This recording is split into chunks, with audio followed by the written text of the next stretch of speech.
இருக்கிறதை அறிவோம். இந்த 2 மாதமும் நம்ம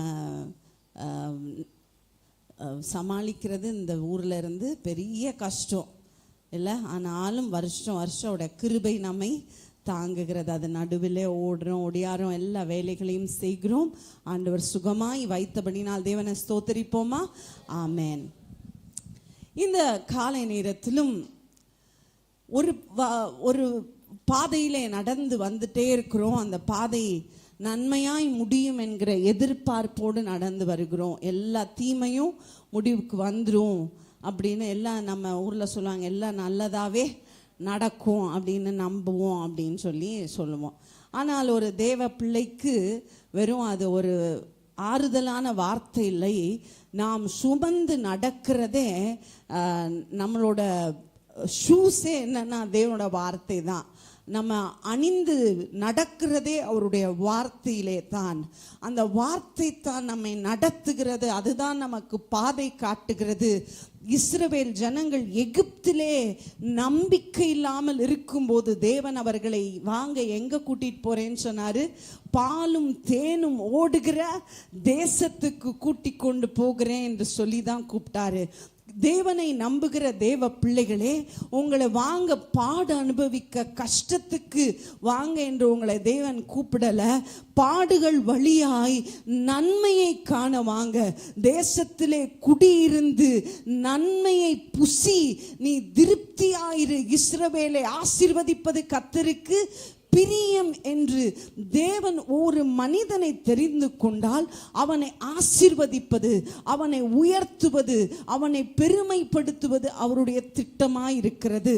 ஸோ அதை நம்ம என்னன்னு சொல்கிறோம்? கானான் என்று சொல்கிறோம். தேவன் நமக்கு கொடுத்த வாக்குத்தத்தத்தின் தேசத்தை நமக்கும் இந்த பாடுகள் முடிந்து நல்ல நேரங்கள் வரும் என்கிற நம்பிக்கையோடு நாம் நகர்ந்து போகிறோம். எத்தனை பேர் அந்த நம்பிக்கை இல்லாமல் இன்னைக்கு காலமாக வந்திருக்கீங்க? உங்களை பார்த்தாலே தெரியுது, நீங்கள் சொல்லவே வேண்டாம். இந்த காலையில் நான் திரும்பவுமாய் உங்கள் அவநம்பிக்கையிலிருந்து உங்களை நம்பிக்கைக்கு அழைக்கிறேன். ஏனென்றால் நம்முடைய வாழ்க்கையின் ஓட்டத்தின் பெயர் விசுவாச ஓட்டம். நாம் ஓடுகிற this race we belong to a destiny. நாம் எல்லாரும் ஒரு நோக்கத்திற்காக அழைக்கப்பட்டிருக்கிறோம். அந்த அழைப்புக்கு பெயரே என்னதான்? விசுவாசி என்றும், நம்ம சுமந்து போகிறதற்கு பெயர் என்ன? விசுவாசம் என்றும் பொருள். இன்னைக்கு அநேகரோட விசுவாசம் ரொம்ப டேமேஜ் ஆகிருக்கு. நம்ம நிறைய முறை இதே வார்த்தைகளை பல மாதிரி கேட்குறோம். ஆனாலும் எல்லாமே நமக்கு என்ன செஞ்சிடும்? வாழ்க்கையின் பிரச்சனையினால் மறந்து போயிடும். விசுவாசம்னா என்ன அப்படின்னா கொஞ்ச நேரம் உட்காந்து யோசிக்கணும். ஏன்னா அந்த அளவுக்கு அவிசுவாசத்தில் எல்லாரும் என்ன செஞ்சுருக்கோம்? மூழ்கி போய் எழும்பி வந்திருக்கிறோம். இந்த காலையில் திரும்பவுமாய் உங்களோட விசுவாசத்தை தேவன் கொஞ்சம் தட்டி எழுப்பி, நீ விசுவாசம் இல்லாமல் இந்த வாழ்க்கையை வாழ்கிறதுல அர்த்தமே இல்லை, வேஸ்ட்டு.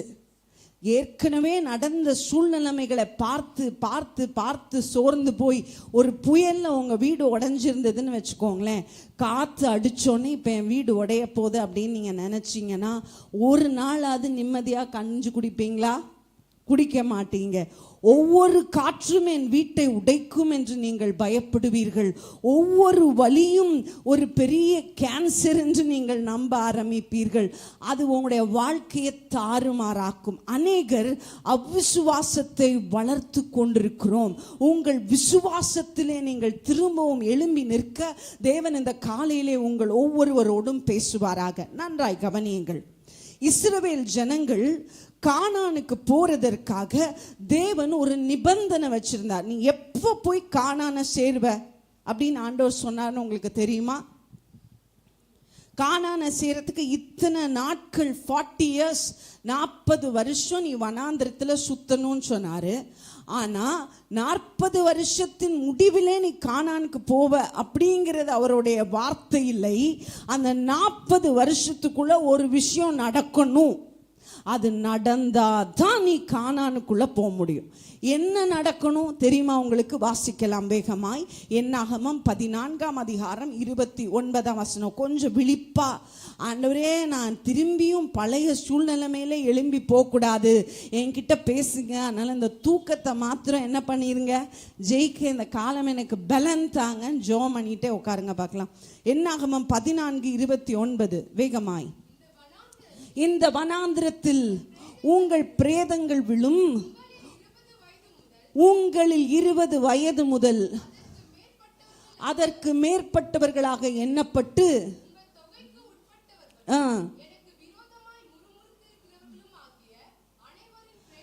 அனைவரின் 20 வயதிற்கு மேற்பட்ட முறுமுறுத்த அத்தனை பேரும் செத்தாதான் நீ கானானுக்கு போக முடியும். நல்லகான்.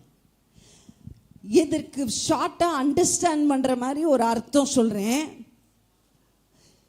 எகிப்தின் துன்பத்தை, எகிப்தின் சூழ்நிலைமைகளினால் உன் வாழ்க்கையின் பழைய தீமையான அனுபவங்களின் மெமரிஸ் கொண்ட மனிதன் உனக்குள்ளாய் செத்தால் ஒழிய நீ கானானுக்குள்ளாய் போக மாட்டாய்.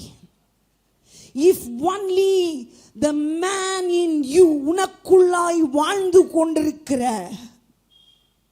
உனக்குள்ளாய் உயிரோடு வாழ்ந்து கொண்டிருக்கிற பழைய தீமைகளின் நினைவை மிக பெரிதாய் வைத்திருக்கிற ஒரு மனிதன் உனக்குள்ளாய் செத்தால் ஒழிய, அன்று எனக்கு அப்படி நடந்துச்சு, அன்னைக்கு அவங்க என்னை இப்படி கேட்டாங்க, நான் இந்த வார்த்தையினாலெல்லாம் உடைக்கப்பட்டேன், என்னோட தேவை நேரத்தில் இவங்க எனக்கு இப்படி துரோகம் பண்ணாங்க, இவங்க எனக்கு குழி பறிச்சாங்க, இவங்க எனக்கு இப்படி தீமை செஞ்சாங்க என்கிற பழைய புயல்கள், பழைய தீமைகள் நிறைந்த எண்ணங்கள் எனக்குள்ளாய் வாழ்ந்து கொண்டிருக்கிறதே, அந்த மனிதன் செத்தால் ஒழிய நான் கானானுக்குள்ளாய் போக மாட்டேன். உன்னோட வாக்குத்தத்த பூமிக்கு நீ போவதற்கான அடிப்படை தகுதி என்ன? உனக்குள்ளாயும் எனக்குள்ளாயும் வாழ்ந்து கொண்டிருக்கிற நிறைய பேருக்கு நமக்குள்ளார, அதுக்கு தான் பைபிள் சொல்லுது, கசப்பான வேர் முதலா. இது ரொம்ப ஆழமா வேர்ல இருக்கு. நிறைய பேருக்கு மாமியார் மேல இருக்கிற கசப்பு எப்படி இருக்குன்னா, ரொம்ப உமா ரொம்ப புரிஞ்ச மாதிரி சிரிக்குது. மாமியாரே கிடையாது உமாக்கு. கவனி, மாமியார் இருக்கிறவங்களுக்கு மட்டும்தான் அந்த வலி தெரியும். சிலருக்கு அம்மாவே மாமியாரா இருக்கு, அதுக்கும் ஒரு குரூப் இருக்குது. ரைட்டு, கவனிங்க. சிலருடைய வாழ்க்கையின் அனுபவத்தில் ஒரு தீமையான நபர் அல்லது ஒரு சுயநலமான நபர் செய்த தீமைகள், எகிப்தியர் இஸ்ரவேலருக்கு தொடர்ந்தேச்சையாய் செய்த தீமைகள், அவங்க கிட்ட இருந்து எல்லா பெஸ்டையும் வாங்கி வாங்கி, அவன் உழைப்பை வாங்கி, அவன் பணத்தை வாங்கி, அவனோட பலனை வாங்கி, அவன் நேரத்தை வாங்கி, அவன் குடும்பத்தை வாங்கி, எல்லாவற்றையும் அனுபவித்து அனுபவித்து அவனை ஒடுக்கி ஒடுக்கி, இந்த பழைய அனுபவத்தினாலே ஊறி போய் எழும்பி வாங்கடா கானானுக்கு போலான்னு வந்தா, இவன் வெளியே வந்த பிறகும் அந்த மைண்ட் செட்ல இருந்து அவனால வெளியே வரவே முடியல. அவனுக்கு எதை பார்த்தாலும் யாரை பார்த்தாலும் அப்படியா தெரியுது. மோசையை பார்த்தாலும் எப்படிதான் தெரியுது, இவன் எப்படி சொல்றான், இவன் என்ன கானானுக்கு கூட்டு போறேன்னு சொல்லி இங்க கொண்டு வந்து கடலுக்கு நடுவுல நிறுத்தி வச்சிருக்கான்.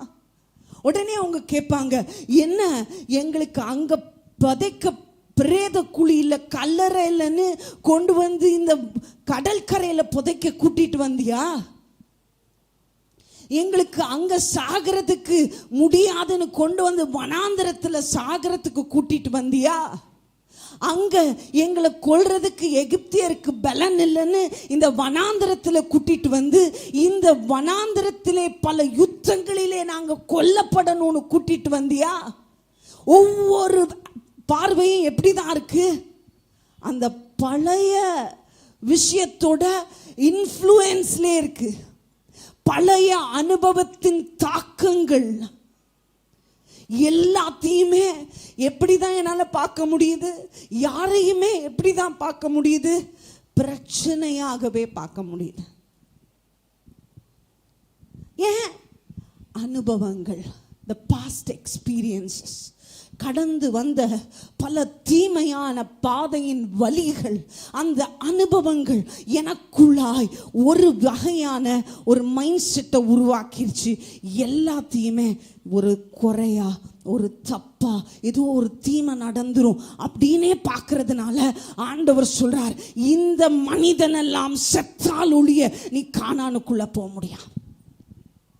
இவன் உனக்குள்ள செத்தால் ஒழிய, சொல்லுங்க, உனக்குள்ள ஒரு மனிதன் இருக்கிறான், பழைய தீமைகளின் நினைவுகளை சுமந்து கொண்டு வருகிறான்.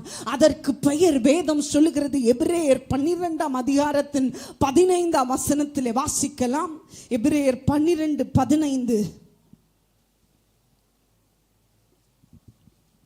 சீக்கிரமா. ஒருவனும் தேவனுடைய கிருபையை விருதாவாக்காதபடிக்கு, இழந்து போகாதபடிக்கு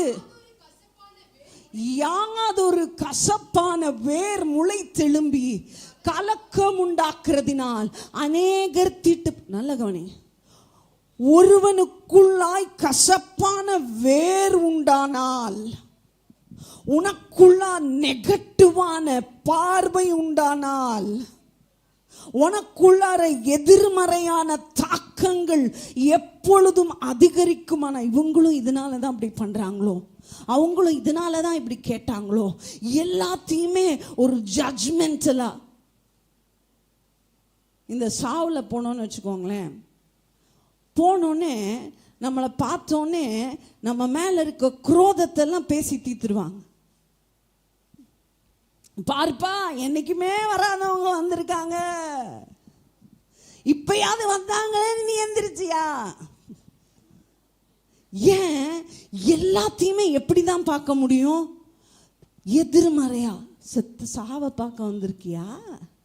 நான் நல்லா இருக்கும் போது எல்லாவற்றையும் நெகட்டிவாவே பார்த்து பார்த்து அப்படிப்பட்ட சூழ்நிலைமையிலே வாழ்ந்ததினால் முழுவதும் கசப்பு. There's bitter roots. வேர் எப்படி இருக்கிறது? கசப்பா இருக்கு. இந்த சர்ச்சில் கன்ஸ்ட்ரக்ஷனுக்கு முன்னாடி நாங்கள் ரொம்ப கஷ்டப்பட்டது எதுக்கு அப்படின்னு சொன்னால், வேலையாருக்கு இந்த மரத்தை வெட்டுறதுலாம் ஈஸியாக இருந்தது. மரத்தை வெட்டுறவங்களை கூப்பிட்டோன்னே நாங்கள் ஈஸியாக எல்லாம் பேசியாக வெட்டிட்டு போயிட்டாங்க, அப்பாடா அப்படின்னு பார்த்தா எல்லாத்துலேயும் இவ்வளோ அடிமரம் நிற்குது வேரோட. இதை என்ன பண்ணுவாங்க, அதெல்லாம் பார்த்துக்கலாம் இப்படியே பேசிகிட்டே இருக்காங்க. யாரை கேட்டாலும் கடைசியாக யாருமே எதையுமே பார்க்கல. கேட்டால் நீங்கள் எடுங்க அப்படிங்கிறாங்க. அதெல்லாம் நாங்கள் எடுக்க மாட்டோம். யார் தான் எடுக்கணும்? நீங்கள் தான் எடுக்கணும். நாங்கள் யார்? அடப்பாவி, மரத்தை வெட்டுற நீயே எடுக்க முடியல, அவ்வளோ பெரிய மிஷின் இருக்குது, இதை எப்படி உட்காந்து நாங்கள் எடுப்போம்? தம்பிமாரும் உட்காந்து காலமிருந்து நைட்டில் டியூப் லைட்டை போட்டு, ஃபோக்கஸ் லைட் போட்டு, மிஷினை வச்சு அவன் ஒரு நாளில் அப்பாடா, நான் இங்கே பின்னாடி உட்காந்து ஆண்டவரே தேவ தூதர்களுக்கு கட்டளையிடுவேன்னு போய் பார்ப்பேன். அந்த இவ்வளோதான் அறுத்துருப்பான் அந்த வேரில், ஒன்றுமே நடக்கலை. கடைசியாக சகோதரிகள் டீமாக செஞ்சோம், ஒன்றுமே சமாளிக்கவே முடியல. இப்போ வரைக்கும் அநேக வேர்களை எடுக்க முடியல. அதை அப்படியே போட்டு, ஆனாலும் எங்கள் மேஸ்திரி மிரட்டிகிட்டே இருப்பார், துளுத்துச்சுன்னா எனக்கு தெரியாது, நீங்கள் தான் பொறுப்பு. எப்பா துளுக்கா, நாங்கள் ஆண்டவரை நம்புற, வேறு ஒன்றும் பண்ண முடியாது, எங்களால் எடுக்க முடியல. சில வேர்கள் எப்படி இருக்கிறது? கடினமாக. அதனால தான் சொன்னேன், இந்த நபர்கள் எல்லாம் உன் வாழ்க்கையில் இந்த பழைய மெமரிஸ் நிறைய. ஏன் நான் இதை இவ்வளோ இன்சிஸ்ட் பண்ணி சொல்கிறேன்? பைபிள் ரொம்ப அழகாக அதை சொல்லுது. இங்கே இருந்து தான் எங்க இந்த விதமான பழைய மெமரிஸ், தோஸ் நெகட்டிவ் ஐடியாஸ், ஒரு கசப்பான அனுபவத்தின் நினைவு பார்வை, இதிலிருந்து தான் எல்லா பாவமும் எல்லா தீமையும் ஆரம்பமாகிறது. நீங்க இதை வேணா வாசிச்சு பாருங்க, அதுக்கு கீழ் வசனத்திலே வாசித்து பார்ப்பீர்கள். ஆனா இதுக்கு வாசிங்க, வேகமா வாசிங்க. எபிரேயர் என்னமா 11:12-16.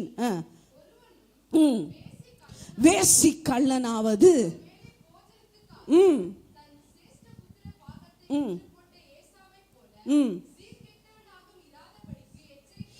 போதும். கவனிங்க, இந்த கசப்பான வேர் உருவான பிறகு என்னவாரா ஏசா? வேசி கள்ளனாய் ஒருவேளை போஜனத்திற்காக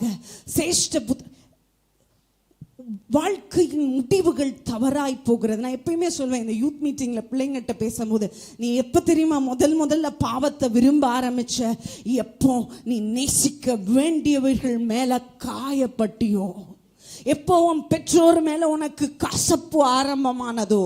அதனால தான் நான் சொல்றேன், வீட்டுக்குள்ளார பெற்றோர் இணக்கமா இருக்கிறதற்கான சூழ்நிலைமைகளை உண்டாக்குங்கள். உங்கள் பிள்ளைகள் உங்களை வெறுக்கிறாங்க என்பதாய் நீங்க லேசா நினைக்காதீங்க.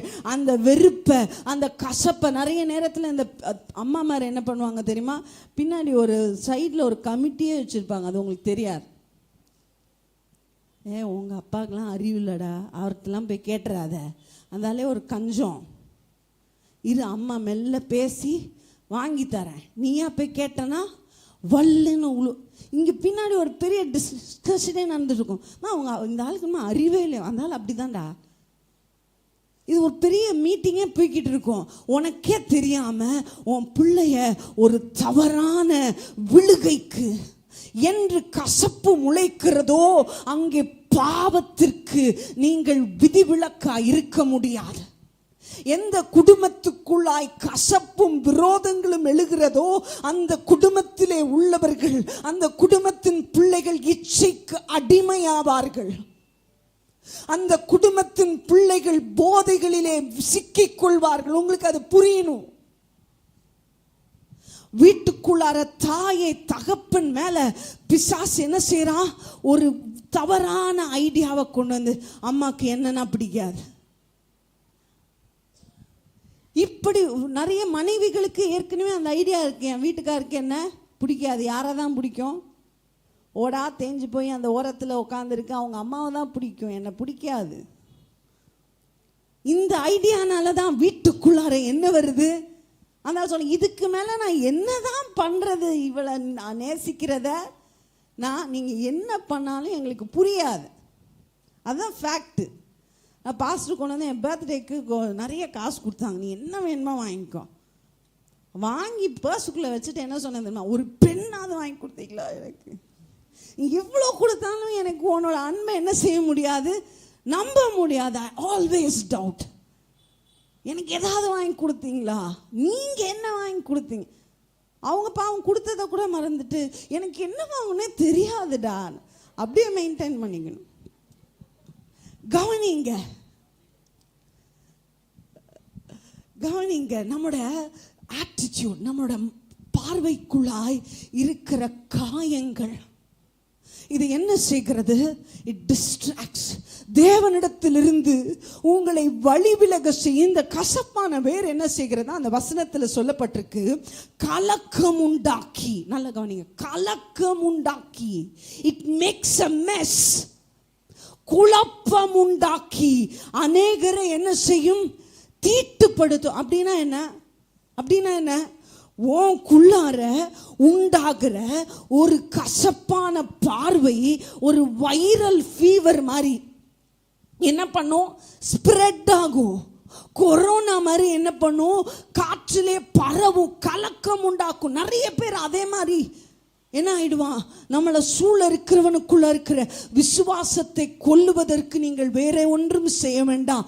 நீங்கள் உங்களுக்குள்ளாய் கசப்பு கொண்டிருக்க வேண்டும். இந்த கசப்புன்னு சொல்கிறேன்ல, அது திரும்பியும் அதை ஷார்ட் பண்ணி என்னன்னு சொல்கிறேன், வேற ஒன்றும் இல்லை. It is simply an unbelief in God. தேவன் பேரிலே நீ வைத்திருக்கிற அவிசுவாசம். இந்த சூழ்நிலையிலே என்னை நடத்துவதற்கு தேவனுக்கு வல்லமை இல்லை என்பதை நீ சொல்லுவதற்கு பெயர்தான் என்ன? இந்த சூழ்நிலையை தேவனால் கையாள முடியாது. இந்த பிரச்சனைக்கு ஆண்டவரால் ஒன்றும் பண்ண முடியாது என்று நீ நம்புறதற்கு பெயர்தான் என்ன? கசப்பு. ஏன்னா அதனால தான் நீ கவலை ஆயிட்ட, அதனால தான் நீ பயந்துட்ட, அதனால தான் நீ அழுதுட்டு இருக்கிற, அதனால தான் நீ வாய்க்கு வந்த மாதிரி பேசுற, அதனால தான் நீ குழம்புற, அதனால தான் அன்னைக்கு அப்படி நடந்த இன்னைக்கும் இப்படி தான் நடக்குமோ என்று யோசிச்சுட்டு இருக்கிற. நன்றாய் கவனியுங்கள். ஒரு மனிதனுடைய வாழ்க்கையிலே அவ்விசுவாசம் என்கிறது வேறொன்றுமில்லை, சூழ்நிலைகளிலே உண்டாகிற பயம். எத்தனை பேர் உங்க சூழ்நிலைமையினாலே பயந்து வந்தீங்க? உங்கள் சூழ்நிலைகளிலே உங்களுக்கு உண்டாகிற பயத்திற்கு பெயர் என்ன? அவ்விசுவாசம். அதற்கு எதிர்மறையான வார்த்தை என்ன? இம்மட்டும் உதவி செய்தார் Ebenezer. Thus far the Lord has helped us. இது மட்டும் நடத்தினார். சங்கீதம் வாசிக்கலாம் 78:11 வாசிக்கலாம். Psalm 78:11.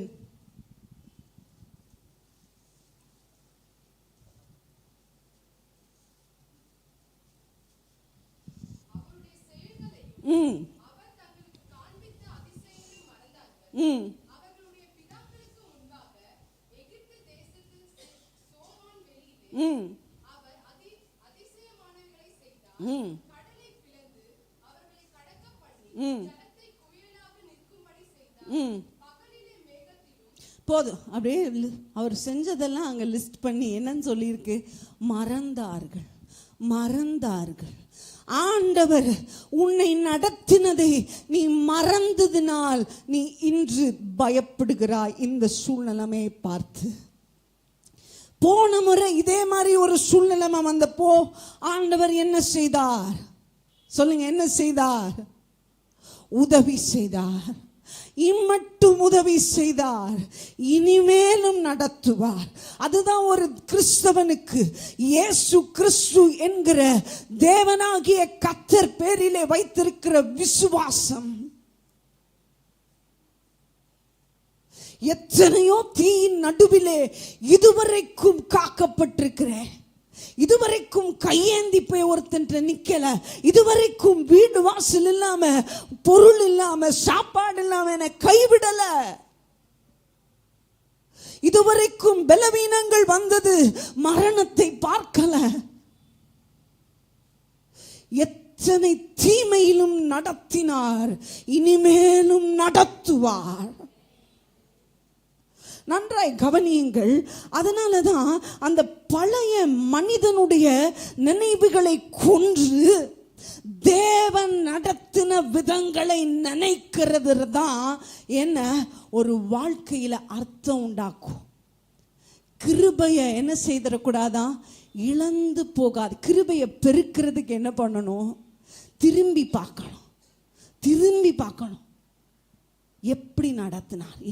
இன்று நாளைக்கு கொடுக்கிறதுக்கு என்கிட்ட பணம் இல்லை, ஆனால் நான் இன்று போய் சபையில் என்று சொல்லுவேன், இது மட்டும் தேவன் உதவி செய்தார், இது மட்டும் கட்டினார், இது மட்டும் செய்து முடித்தார். ஒவ்வொரு தூணும் அதுக்கு சாட்சி, ஒவ்வொரு கல்லும் அதற்கு சாட்சி, ஒவ்வொரு படியும் அதற்கு சாட்சி.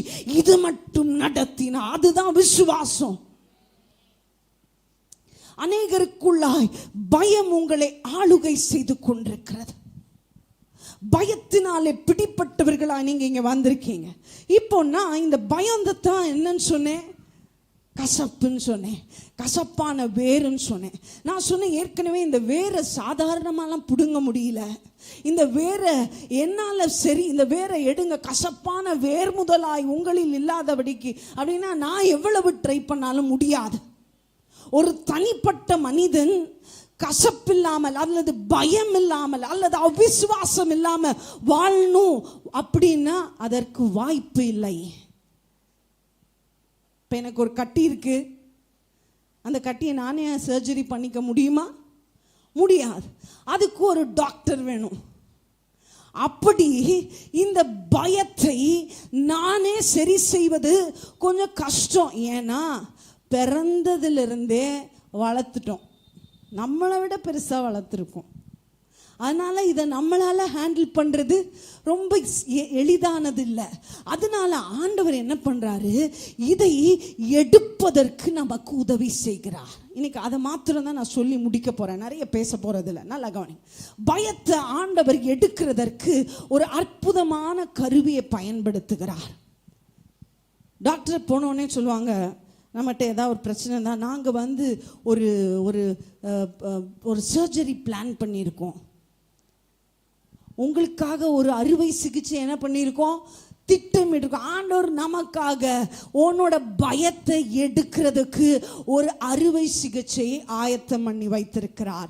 அந்த ப்ரொசீஜரில், அந்த ப்ராசஸில் நம்மை தினம் தினம் நடத்துகிறார். அது என்ன, எப்படி இந்த அவிசுவாசத்தை தேவன் உனக்குள்ளாயும் எனக்குள்ளாயும் இருந்து பிடுங்கி எடுக்கிறார் என்பதை நான் இன்று உங்களுக்கு காண்பிக்க போகிறேன், காண்பித்து முடிக்கவும் போகிறேன். நன்றாய் கவனியுங்கள். நிறைய பேரோட லைஃப்ல எல்லாத்துக்கும் பயம். கரெக்டா? சின்ன ஒண்ணுமே இல்லை, இவன் இப்படி சொன்னானே, இப்படி இருக்குமோ, அவன் அதை கேட்டானே, ஒருவேளை இதுவா இருக்குமோ, இமேஜினேஷன்லயே பயத்துல வீட்டுக்காரு லேட்டா வந்தாரே, ஒருவேளை. கரெக்டா? இப்படியே யோசிச்சு யோசிச்சு யோசிச்சு இந்த அவிசுவாசத்தை என்ன பண்ணியிருக்கோம், நல்லா சாப்பாடு கொடுத்து கொழு கொழு கொழு கொழுன்னு வளர்த்து வச்சிருக்கோம்.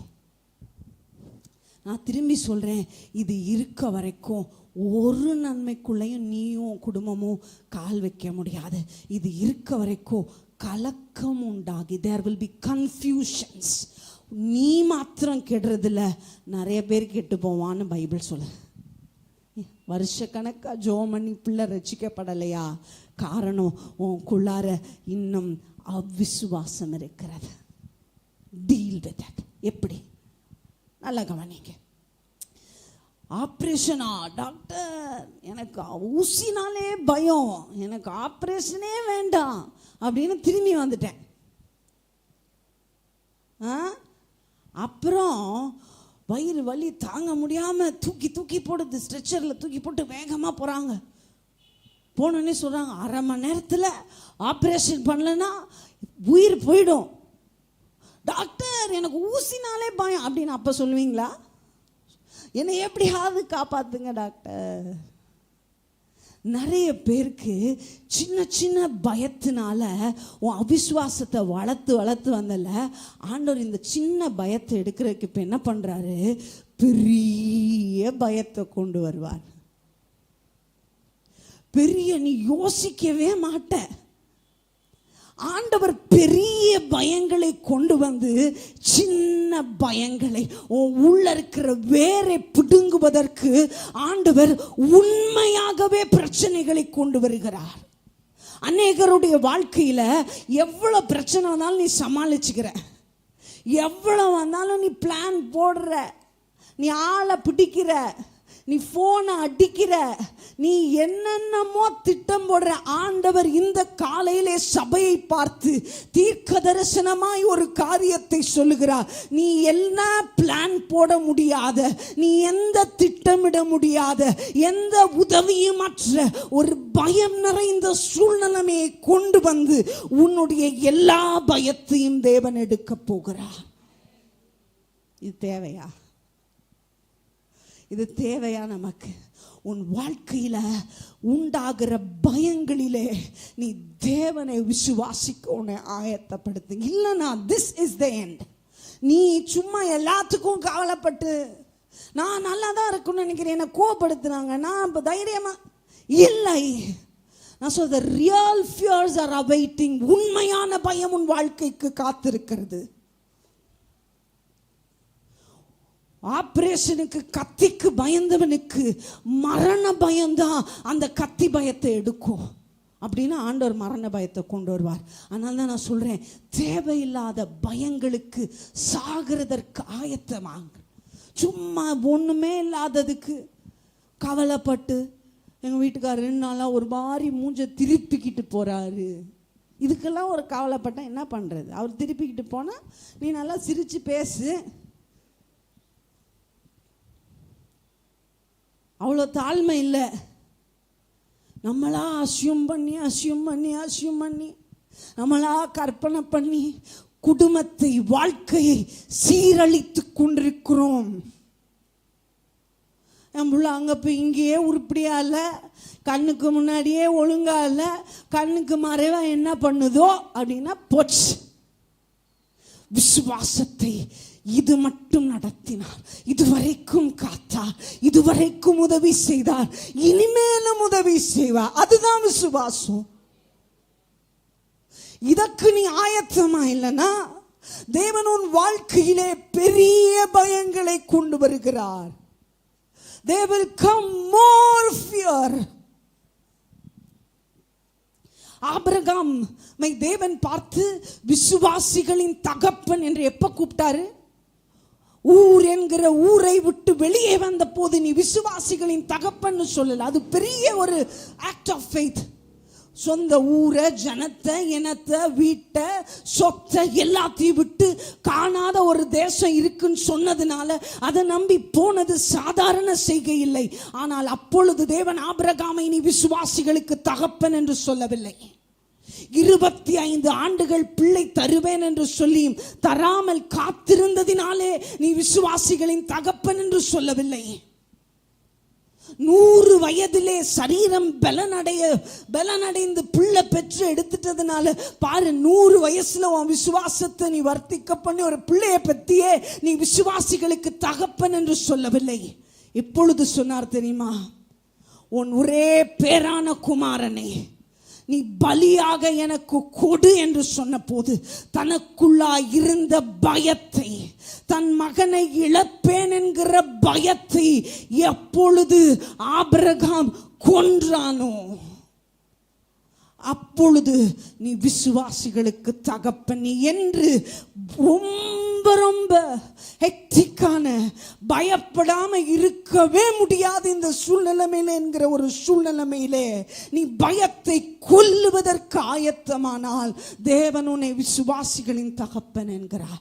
You are being uprooted of all your bitterness. உன் எல்லா கசப்பையும் பிடுங்குவதற்கு உன் மிக அதிகமான பயத்தை நீ கொல்ல வேண்டும். சும்மா சின்ன விஷயத்துக்கெல்லாம் கவலைப்பட்டு அழுதுட்டு இருக்காதீங்க. மிகுந்த பயத்தின் நடுவிலே விசுவாசத்திலே தைரியமாய் ஒண்ணுமே பண்ண முடியாது, என்ன அவரை தாண்டி தான் நீ என்கிட்ட வரணும். திரும்பி, ஆனால் தான் சொன்னேன், திரும்பி நடந்த இழப்புகளை பார்க்காதே, திரும்பி அவர் நடத்தின விதங்களை பார். எகிப்திலே சோவார் தேசத்திலே அவர் செய்த அற்புதங்களை பார். Remember his miracles. கேன்சரிலே உன்னை காப்பாற்றினதை பார். கடனிலே உன்னை தப்புவித்ததை பார். இழப்பிலே உன்னை நிலைநிறுத்தினதை பார். அதை பார்க்க நீ மறந்தால் பெரிய ஆபத்துக்களை நீயே வருவித்து கொண்டு அப்போ முட்டி விசுவாசிக்கணும். சின்ன தலைவலிக்காக விசுவாசிச்சுங்க.